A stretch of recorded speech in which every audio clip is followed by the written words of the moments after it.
Nggak bisa saya, Pak. Nggak bisa. Pasangan suami istri manusia gerobak ini menolak diamankan petugas gabungan saat mangkal di kolong rel Jalan RP Suroso, Menteng, Jakarta Pusat.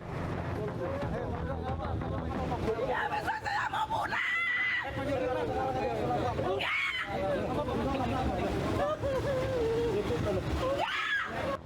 Sambil menggendong balitanya, si ibu terus menjerit histeris, menolak dibawa petugas. Sementara suaminya terus berusaha mempertahankan gerobaknya dari tangan petugas. Suasana kian memanas saat petugas mencoba menaikkan paksa Pak Sutri itu ke dalam mobil. Mereka berdalih belum lama berada di Jakarta dan akan pulang kampung ke Jawa Timur. Besok kan saya kalau di sini saya bawa. Besok saya mau pulang. Bapak malam ini tinggal di Jakarta, tinggal hari ini aja apa gimana, Pak? Baru ini, Pak. Baru ini saya, Pak. Bapak rencananya memang besok mau pulang atau gimana, Pak? Kalau masih ada Jakarta, besok bawa. Masih ada besok. Meski sempat kewalahan, petugas akhirnya mengangkut paksa Pak Sutri dan balitanya ke dalam mobil. Razia digelar menyusul makin banyaknya penyandang masalah kesejahteraan sosial atau PMKS jelang Hari Raya Lebaran. Banyak sekali pengaduan dari masyarakat yang disampaikan bahwa trotoar-trotoar jalan di Jakarta banyak digunakan untuk tempat tidurnya para pemulung, tempat tidurnya manusia gerobak dan sebagainya. Razia juga digelar petugas Satpol PP di kawasan Tambora, Jakarta Barat. Kericuan sempat terjadi saat petugas menjaring rombongan pengamen ondel-ondel. Petugas pun memilih mundur untuk menghindar hal-hal yang tidak diinginkan dan membiarkan para pengamen ondel-ondel melarikan diri.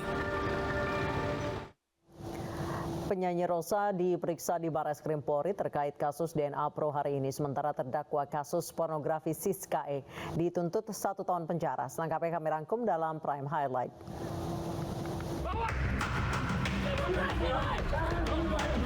Ketegangan antara aparat kepolisian dan mahasiswa terjadi di kawasan Patung Kuda Gambir, Jakarta Pusat.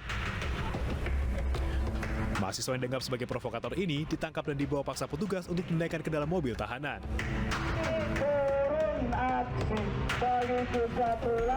Aliansi Mahasiswa Indonesia menggelar aksi di kawasan Patung Kuda, Jakarta. Mereka menyuarakan sejumlah tuntutan, diantaranya menolak isu Presiden 3 periode dan menurunkan harga sembako dan BBM.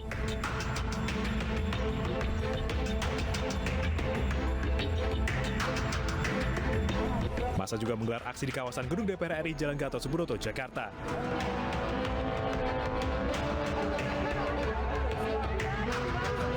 Penyanyi Sri Rosa Roslaina Handiani atau Rosa tiba di Barreskrim Polri sekitar pukul 19.15 waktu Indonesia Barat. Rosa diperiksa sebagai saksi terkait kasus dugaan penipuan berkedok investasi robot trading DNA Pro. Rosa seharusnya menjalani pemeriksaan di Barreskrim Polri pada 19 April 2022. Tetapi karena satu dan lain hal, pemeriksaan terhadap mantan istri Yoyo Padi ini ditunda menjadi hari ini.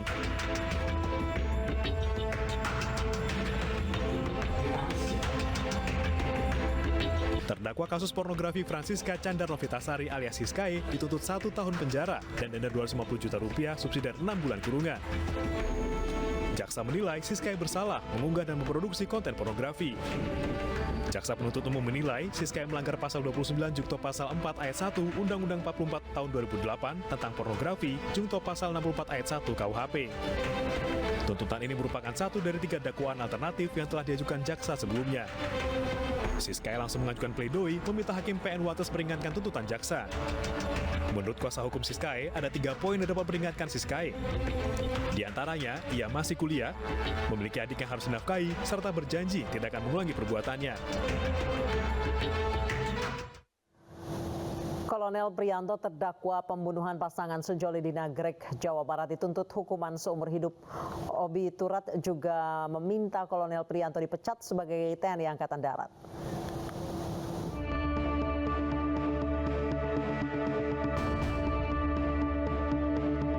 Nama Kolonel Infanteri Prianto menjadi perhatian begitu ia diketahui menjadi dalang dalam kasus tabrak lari yang menewaskan 2 remaja, Salsabila dan Handi, di Jalan Raya Nagrek, Kabupaten Bandung, Jawa Barat pada 8 Desember 2021 lalu.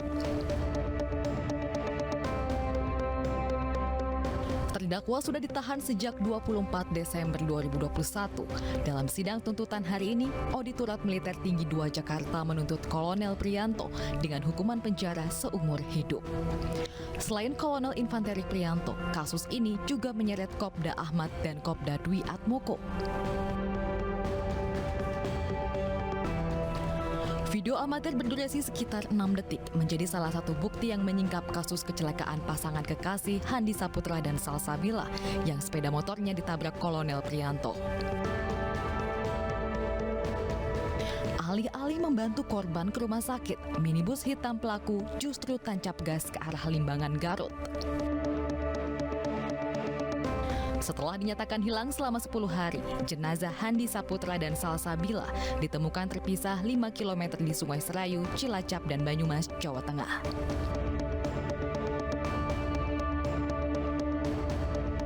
Hasil autopsi tim dokter kepolisian menyebutkan penyebab kematian Handi Saputra karena saluran pernapasan dan paru-paru kemasukan air dan pasir. Sedangkan korban perempuan yakni Salsabila tewas di tempat kejadian kecelakaan dengan indikasi adanya luka di bagian kepala serta patah tulang leher. Puluhan ibu di Solo, Jawa Tengah berjuang menjadi kuli panggul di Pasar Legi untuk membantu ekonomi keluarga. Informasi selengkapnya usai jeda.